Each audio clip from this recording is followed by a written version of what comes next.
Good evening, ladies and gentlemen, and we are back with our next panel discussion on connecting the dots, previous trends in retail payments that look into the next decade. Let me first introduce you to our moderator, Mr. Nath Parmeshwaran. He's the Director, Corporate Affairs India and South Asia from PayPal. For the panelists, we have Ms. Praveena Rai. She's the Chief Operating Officer from NPCI. Mr. Nitish Asthana, President and CEO from PineLabs. Mr. Ajay Rajan, Senior Group President, Global Head of Transaction Banking Group, Bullion and TASC Business from Yes Bank. And Mr. Rahul Kothari, Chief Business Officer from Razorpay. Mr. Vishal Gupta, Head of Products from PhonePe. I would request all the delegates to keep posting their questions in the chat box, and the panel will address selected questions at the end of the session. Over to you, Mr. Parmeshwaran. Yeah, hi.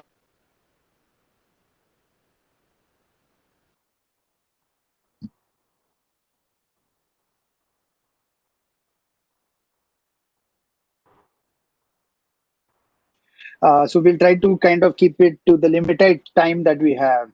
The topic is a very interesting one. So I was telling the organizers that one session may not be enough. So this could be a series in the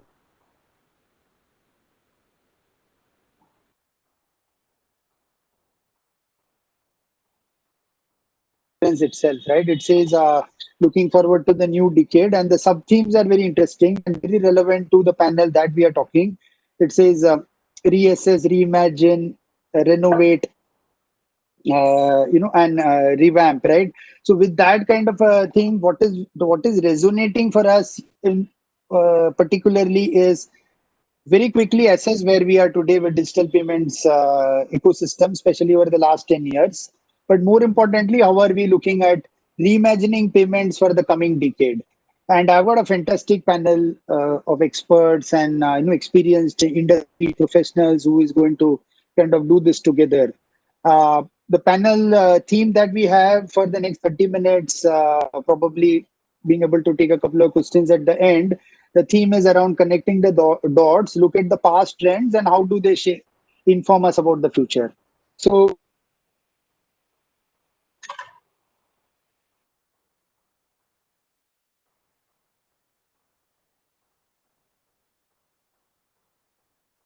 for a minute. And then we are going to take up four themes for this conference. The four themes are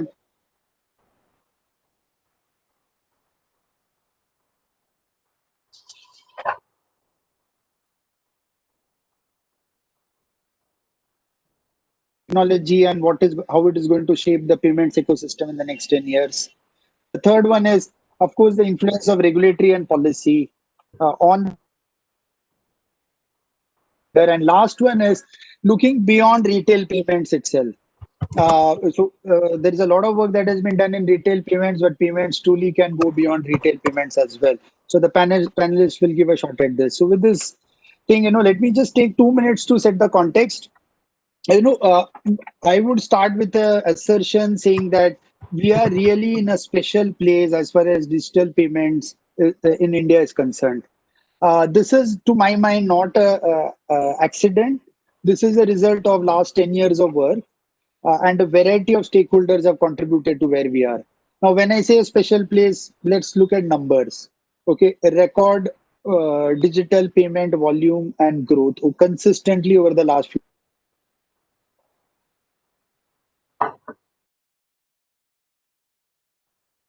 The recent proof points led by UPI crossing a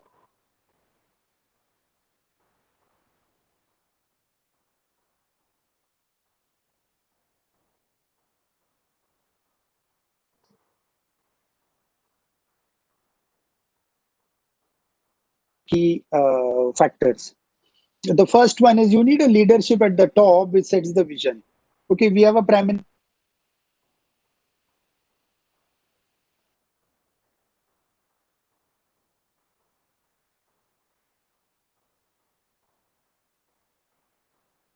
We can improve it. All of us know in the business. Okay, so we have got a very clear vision. And number two, where do you see the leadership of a country?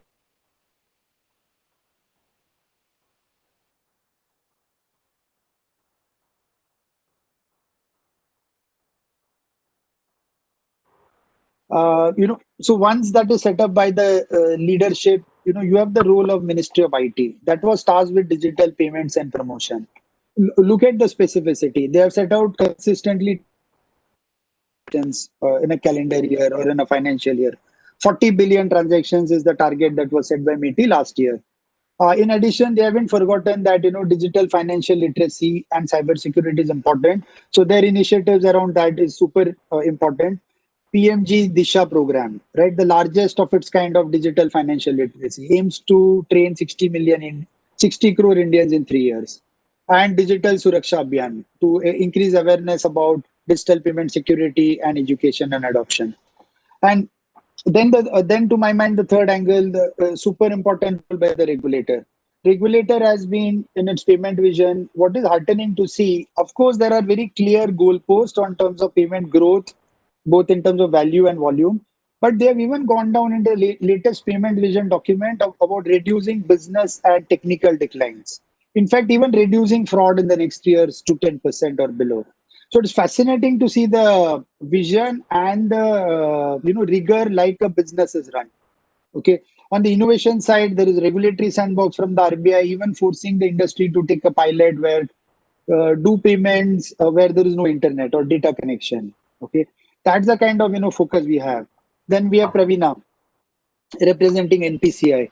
NPCI not just provide, almost touching every Indian's life in digital payments in a very, very important way. Not just developing critical infrastructure and secure, but also leading with innovation. I can very safely say with our global experience that UPI probably at this stage would be the best and the leading real-time payment system in the world. At the scale that it operates, and the kind of participants of all kinds that are driving adoption. So these are some of the ecosystem. Last one I would say that before we get into the introduction is not to forget the role of the industry. All this has led to a very, very vibrant ecosystem. Okay, fintech, very focused banks, non-banks in the form of payment aggregators, payment gateways, wallets, and a plethora of choice to the consumer. Just go to a e-commerce website and look at the option to the consumer. Everything from UPI all the way to EMIs as well as buy now, pay later. Okay, so truly into this, vision that that we have been talking about is that Saralta bhi and Suraksha bhi. So it is both convenience and security with options for the consumer. So that's why I am very, very bullish saying that we are in a special place. We have created the springboard, but now what is the, how do we use the springboard of 2020 and look for the next 10 years? And that is where my fellow panelists are going to come in and share their perspective. Let me start with a very quick introduction to each of them. Praveena, I'll start with you and let's go around the table with a quick introduction.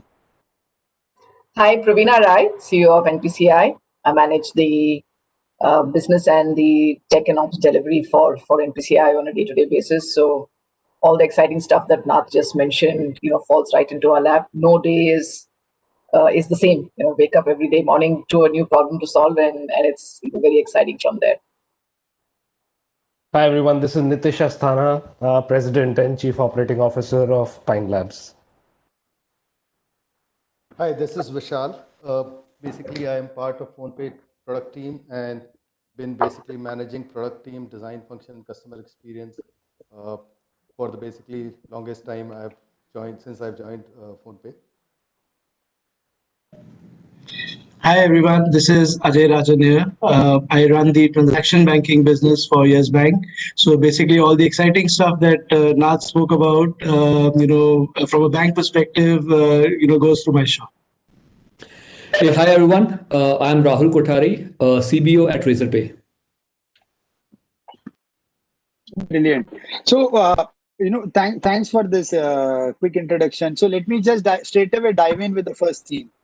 Praveena, if I may, I'll start with you. Okay, you have a very special position, driving this whole innovation and a central market infrastructure and a retail payment infrastructure.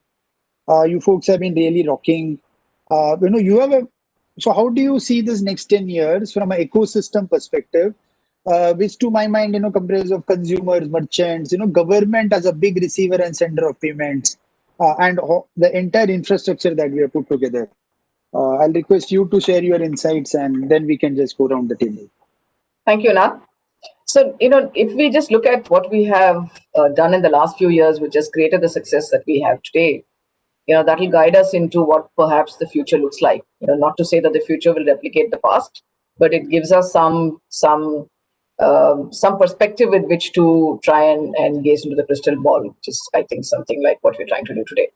So we've had the solution stack, right? We've got the Jam solution stack on which we've seen the mobile payments journey of UPI.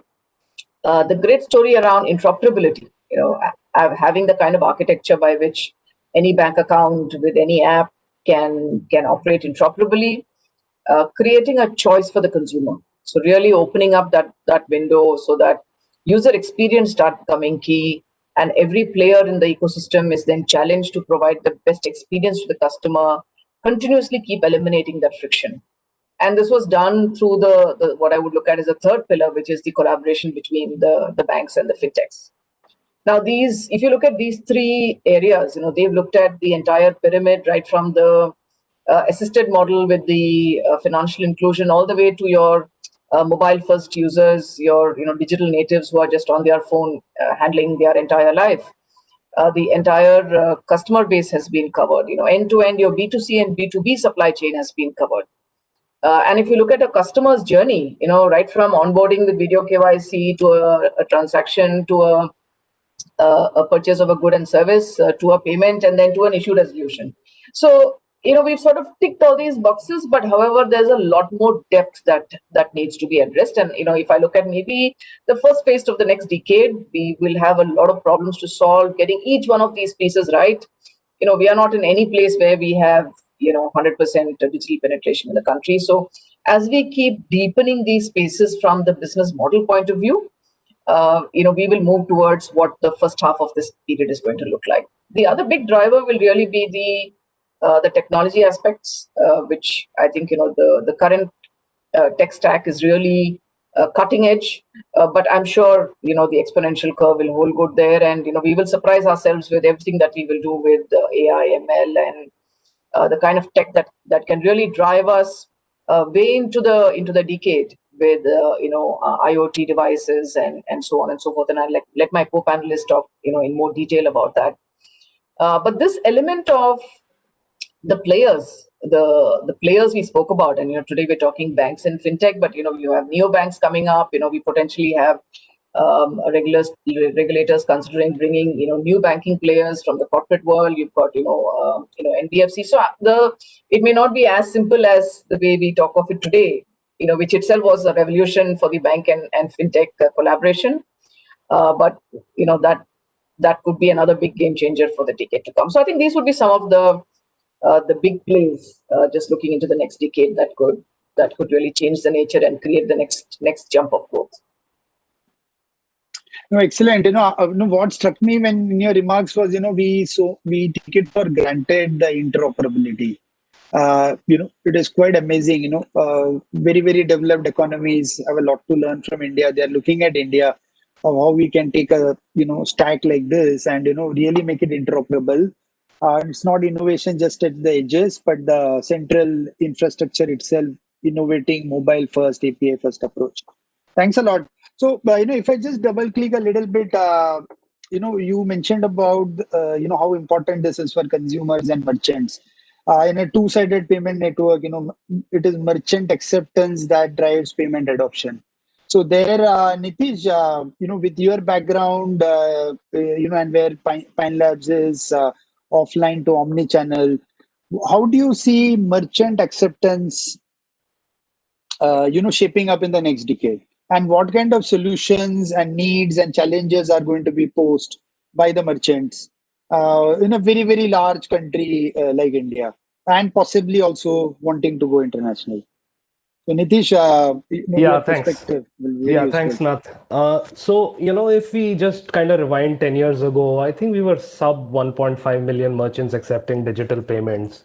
Today, we are looking at upwards of 5 million just on terminals. And then if you add the UPI based mobile acceptance options, probably another 7 to 8 million, right? So But the opportunity and the goal to reach digitization is not solved till we get to the 25, 30 million number. So yes, you're right. It's a very, very varied market. It's a very layered set of merchants out there as well.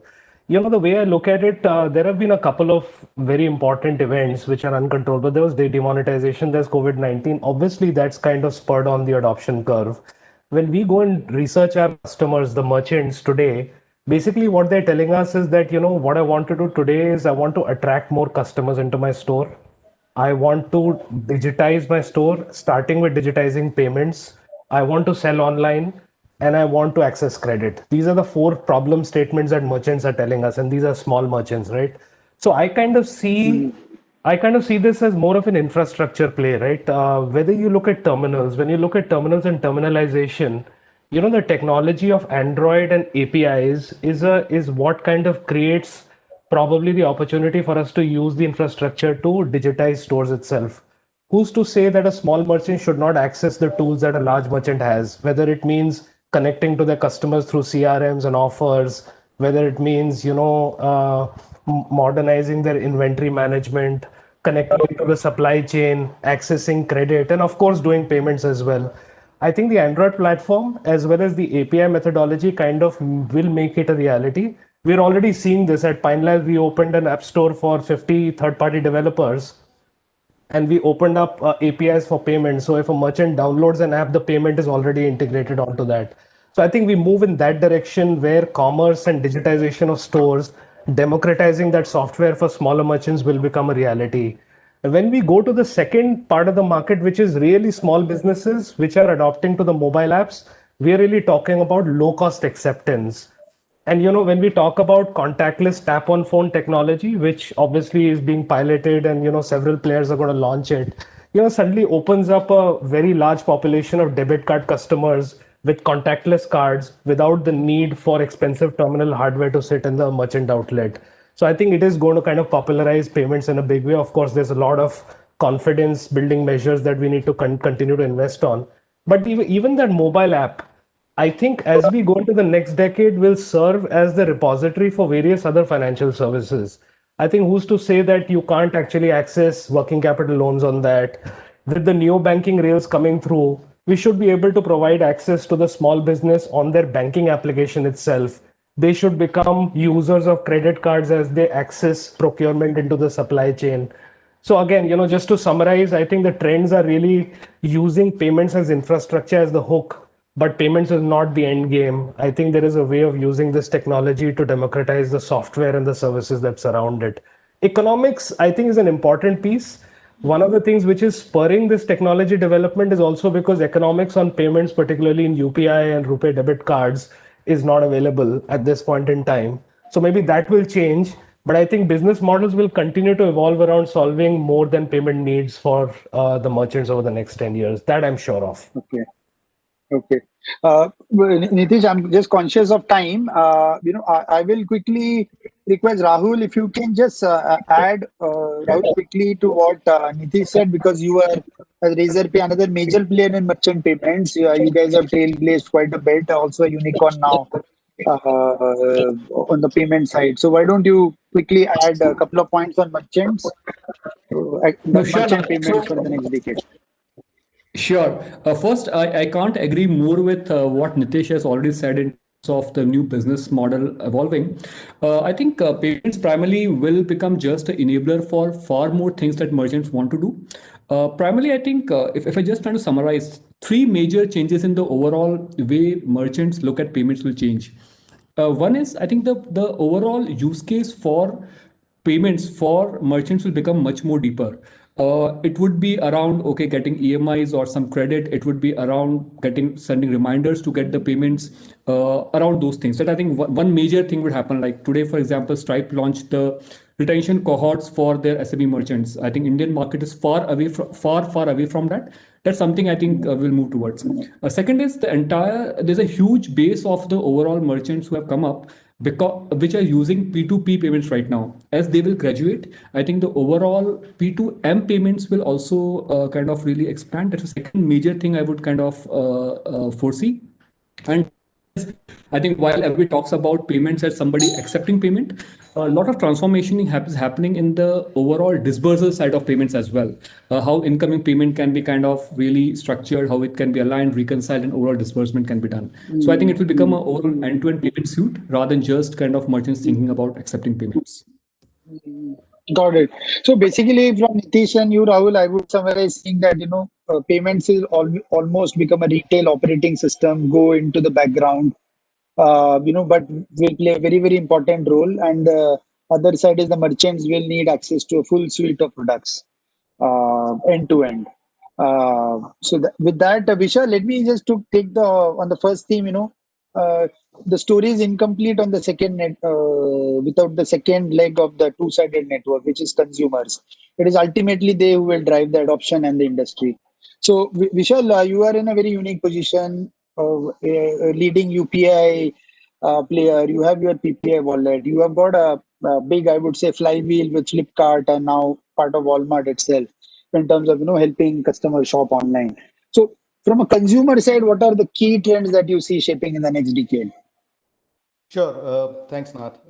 If you think about what Praveena mentioned, I think if you look back in terms of the last decade, what has happened, and if you try to kind of use that as a proxy and patterns to identify what can happen in the next decade, right? The signs are very clear. If you look at what has happened in last 10 years, payments have gone from, basically very complex to like literally at the stage where lots of people, right, even in a country which is as diverse as India, right, lots and lots of adoptions are happening across age bars, across social this thing barriers, as well as the language barriers, right? So it's going to be super interesting and useful to see in terms of how basically we are going to evolve from here. And as Nitish and Rahul said, right, that acceptance has just started baking in. Right now, if you think about it, we have 13 million merchants, and probably by end of the next year we'll have around 25 million merchants accepting UPI payments and PhonePe payments. If you think from that lens, where we are right now, right, I think we've barely scratched the surface. For the country of size of India, right? If you look at the numbers, while the number looks very exciting, but if you look at the overall macro parameters in terms of how many users, what's the population of India, how smartphones are growing, how data connectivity is kind of increasing, and what are the various needs, I think payments already have established itself as a essential, right? It is not an enablement anymore, right? It is part of essential goods or essential services in your life now. So if you look at in terms of how it will play out in the next decade, is basically we can at the minimum see 20 to 30x growth from where we are right now, right? And it will all boil down to, I think, in terms of how you are getting more and more customers into the digital net. And it will be only driven by, if you think about solving for the experience where actually payments becomes instant and invisible, right? Where payments is just taken for the granted.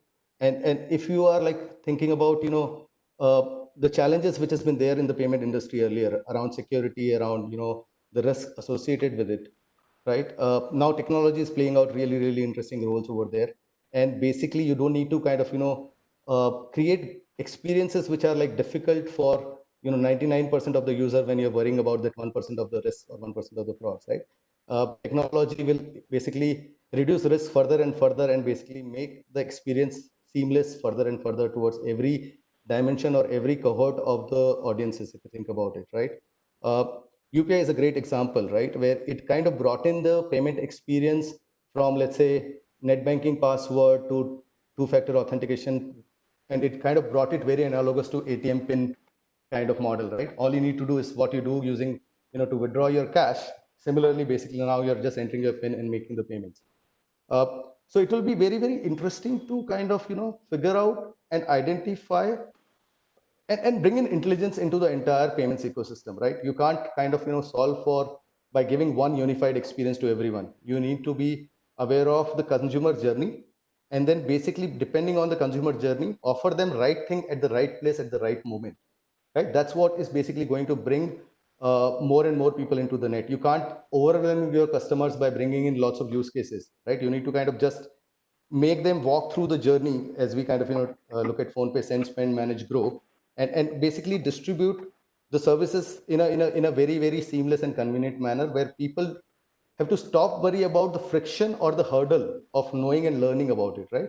Again, as Nitish said, right, in terms of the financial services, payments is means and mechanisms to kind of, bring the digital technology into consumers' hand, right? But that's just the start, right? End of the day, if you look at financial services distribution in the country right now, right, it is abysmally low compared to lots of international standards, right? And basically, if you solve for it in a very, very neat and simple way, I genuinely believe that the revolution is yet to happen. We've just scratched the surface. Great. So, thanks, Vishal. I think two, three things that came out was simplification, long way to go in terms of, if you take the metrics of, how many payments does an average Indian use in a day or a month or years, right? If you compare it with the global benchmark, we have long way to go. You have implicitly said, cash is a resilient foe. At the same time, you cannot have one size fits for all, especially in India, right time, right place, the right experience. So, that brings to the next theme, which is, I think, very, very important when we talk about technology that is powering fintech or payments. The payment part or the fin part is what the customer is seeing, right? The underlying technology is not visible. So, when it comes to technology in the long term, it's going to have a tremendous impact. It's changing super fast. So, Rahul, why don't you take the first stab at this in terms of how are you looking at technologies beyond mobile and API first? Okay, India has kind of shown the way with UPI leading the way in terms of what a mobile first, API first platform can do. What are those technologies beyond this that is going to really impact us? And in the interest of time, I'll request that let it also be kind of supplemented by Vishal from a tech side. So why don't you take a stab, Rahul? Sure. So what I believe there'll be two major, I think, technological changes that will be happening. One is within the payments itself, some of the things around how we can have, say, one-click payment, how we can make authentication much more easier. There might be alternative to some of the most prominent payment options which are available today. There will be far more seamless, I think, cross-border payment options available. So I think that is one definitely a journey that will happen over next 10 years. The way we have seen UPI kind of really transforming a lot of other payment options, there would be new challengers, there would be innovations in UPI itself, which would be happening. But I think what is more interesting and I think is more transformational is that the entire change which will happen adjacent to the payments. See, ultimately, payments is just a way to probably transfer value from, say, one container to another. I'm kind of really more excited about how this entire transformation technology for this container that would happen, and which is kind of the entire banking transformation.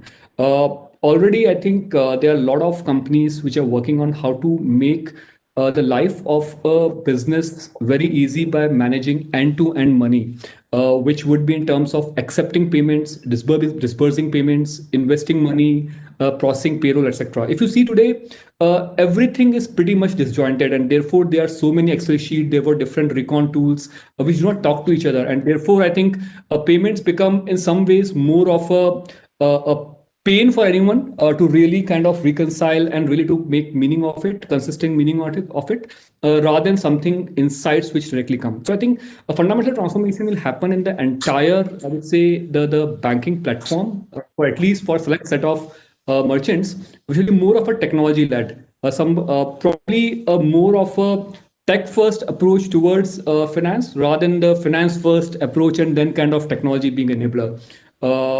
Ultimately, like, everything, your payments to your banking to your capital needs, how each would be seamlessly talking to each other and giving a single view to a person or to or a merchant in terms of how money is really flowing across the platform. And I just take a couple of more minutes. There are two things I think which will really enable is probably a rise of some kind of this open platforms which will allow proprietary and also the third party apps from all these different domains, capital, payments, or banking, to really talk seamlessly. I think that is one I think fundamental change will happen. And second is more or more these different ERPs or systems, like whether it's Tally or whether it's Zoho or whether it's any other invoice platform, how do they start seamlessly talking to each other to make sure the view of the money and the view of the payments is consistent? And that's what I think It's going to be a long journey, but I think that's what will happen in the next 4 to 5 years, a fundamental shift. Okay. No, thanks, Rahul. Vishal, why don't you take a stab? Very quick. If you can focus on specific technologies, AI, ML, blockchain, where do you see that fitting in beyond what we just discussed, mobile or API first? Sure. So if you look at technology has been changing, the word has been acting, or word has been kind of, evolving. In last 2 decades, if you look at, 2 decades ago, there was like not many tech product companies. And today, if you think about it, it's literally kind of all the innovations and all the business efficiencies has been led by technology companies, right? From that lens, if you think about it, it's the technology is evolving so fast that it's very difficult to even predict, what will happen from here in terms of next 5 years or next 10 years. But if you think about primarily, right, there are 2 or 3 areas where technology will play a significant role, right? One thing which I touched upon earlier was the intelligence part of it, right? That how can basically your systems, your basically processes become intelligent enough to solve for inefficiencies and bring in the basically best experience, right? The job of technology is to become invisible, right? It is, there's lots of complexity behind the scene, but end output is so simple, right? Where basically it's so easy to kind of create impact and solve the inefficiencies which are there in the ecosystem. And typically technologies companies, the good news is most of the technology companies are looking at ecosystem view, right? The space is so large that people don't need to worry about fighting over the same pie, and everybody has to look towards growing the market, developing the market, right? And lots of technology evolution has to happen for that to happen, right? Things like authentication, authorization, right, where it can be very very unique ways to kind of make it, as I said, right, that you need to make payments invisible, right? And lots of things which will happen both in terms of intelligence as well as the interfaces, right? If you think about today, people who are basically kind of not very literate or educated from the overall tech point of view, right, in terms of the technology usage point of view, they are still able to use the apps, they're still able to use the phones, right, because the interface is so simple and intuitive for them, right? So the magic is basically in terms of bringing in and simplifying the interfaces to the level where you're able to cross social, language, economic, demographic barriers, as simple as that. And in order to do that, there's lots of intelligence which has to go behind the scene. Also, if you think about in terms of the overall efficiencies, right, there's lots of back office automation, lots of back office efficiencies which basically adds to the cost, right? By doing lots of automation over there, right, as you call robotic process automation kind of stuff, right, you can bring the cost down. And as you bring the cost down, your ability to kind of expand faster, right, it goes significantly high. So yes, it is very very exciting time, and I think very very generally excited about in terms of what all can happen in next decade. Got it. So, Vishal, thanks a lot. I think, we are talking about payments being invisible. There is a problem with authentication. Passwords is a problem that we have still not tackled. How to address them. Then the whole power of technology, how we can minimize fraud while without compromising on convenience. I think we are getting some questions from the audience. As well. So before, I think we have got about 7 minutes to go. So in the interest of time, I think we might have one more theme very quickly if we can take a shot. And I will request probably a couple of minutes from Praveena at a high level. Praveena, what are the some of the, I like your idea that don't look at 10 years, look at maybe 5 years as an immediate, a halfway mark and look at what we can do. Where do you think regulatory and policy developments are going? How are they going to influence the direction? They will definitely influence very strongly. Then Ajay, in the same breath, I will request you to also touch upon on the last theme, which is beyond retail payments, right? Being a banker, you are not only helping fintech and payments but also looking at allied sector. So if we can take a couple of minutes each, that might leave us Yeah. maybe probably one more time, one question to be just squeezed in. Thank you, Nath. And you Sorry started about it. off Yeah. by outlining the policy prerogatives very well. So I'll kind of leave it there. Obviously, we have tailwinds on the policy side. In the regulatory framework, you heard all these buzzwords, right? So there is AI, ML on the tech side. We are talking personalization. we're talking, risk-based authentication. All of this is certainly required. If you look at the consumer demand, consumer expectation, it is, I think increasingly I heard somewhere this customer being called the everything now customer, right? I want everything today. I want to open my account. When I think of the bank account, it should be opened in some time, right? In a few seconds. So that's what the customer wants. The user, be it the merchant or the customer. So with this enablement happening, with the user demand going in sync, obviously there is going to be a certain level of positive friction on the regulatory side, because the job is to ensure that how to support the customer experience and how to support the industry to move forward, how to support Vishal and Nitish and Rahul and Ajay with everything that they are dreaming of doing, but ensure that the risk framework is very strongly managed, the customer is protected, privacy is managed, the compliance framework has to keep pace. So I think that's really where the regulatory focus will lie, to ensure that the supporting environment is available. And you're seeing the early stages of that. There is a RBI sandbox, NPCI Innovation Lab, the PI accelerators. So I think this is sort of one space of activity. And I will also say that I think we will see this whole internationalization, and there is a lot of support from the policy and regulatory framework in that, taking products like UPI global, as well as on the back of that, the internationalization of the kind of learnings and success story that the industry has had in the Indian context. So I think that will be another big focus that we will see in the years to come. So over to you. Great. Great. Go ahead, Ajay. Beyond payments, beyond retail payments, what are the sectors that you think will really benefit with all the learnings? So I think, along with payments, which has obviously been extremely exciting, disrupting, all the, known, disrupting probably everything, which we are seeing on the payment side. But, what Praveena mentioned as everything now customer is what I actually call as a good monster, which is being created by external client APIs, which is called instant gratification. So, that's, something which the customer expects, now with everything which, service providers like bank, fintechs, have been providing. So, what they want is really value to the end customer. And, all the players who are providing it need to keep that instant gratification at the center of their design and implementation. So what we are really seeing, currently is a tectonic shift towards online channels, driving convergence, of access points for various non-banking products and services, with the role of the banks actually being more like a trusted partner, providing regulatory oversight, payment solutions, obviously aside being, the money managers, which is there. So it is safe to say that a beyond banking mindset is slowly, seeping into allied sectors like lending, edtech, fintech, travel tech, whatever, you may call it. Live examples like a Swiggy or a Baiju or a Ola, Amazon, numerous other players, they're creating commercial businesses with ubiquitous payment models. So we heard a lot about invisible payments. Payments is actually just a byproduct. The core product is, what these guys have been giving to you. So what I would, really like to say, three broad themes I personally subscribe to. From a banker's standpoint, which I will see overseeing, it will impact the overall, future digital payment landscape.